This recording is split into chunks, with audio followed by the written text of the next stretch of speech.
საზოგადოებრივი რადიო პრიზ ევროპა 2015 წლის ნომინანტია რადიოს მხატვრული პროდუქციის კატეგორიაში რადიო სპექტაკლით ნირვანაში ჩაკარგულებით არის წარდგენილი ევროპის მაუწყებელთა ფესტივალის ჟიურიმ ევროპის სხვადასხვა ქვეყნის მიერ წარდგენილი 664 კანდიდატიდან ერთი ქართული რადიო სპექტაკლი შეარჩია, რომელიც კატო ჯავახიშვილის მოთხრობის მიხედვით რეჟისორმა ზურა კანდელაკმა შექმნა 2015 წლის პრიზ ევროპის გამარჯვებული 23 ოქტომბერს გამოვლინდება.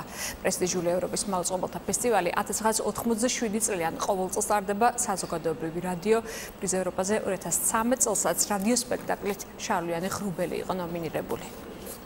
აი ამ ფორუმში, სადაც თითქმის ევროპის ყველა რადიოსადგური მონაწილეობს, სპექტაკლი მიდის ქართულად.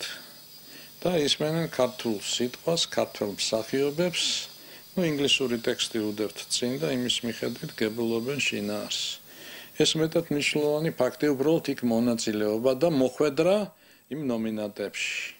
ასე ჩვენ მოხვდით. ახლა წარმოიდგინეთ BBC-ს, გერმანული რადიოსადგურების, სკანდინავიის ქვეყნების რადიოსადგურების გვერდით.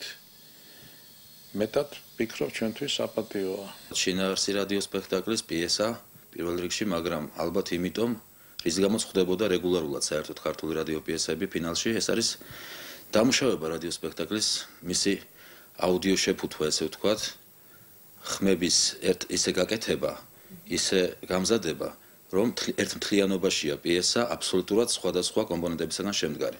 აქ არის მსახიობების ხმები, მუსიკა, ხმაურები და ამ ხმაურებით შექმნილი განწყობა.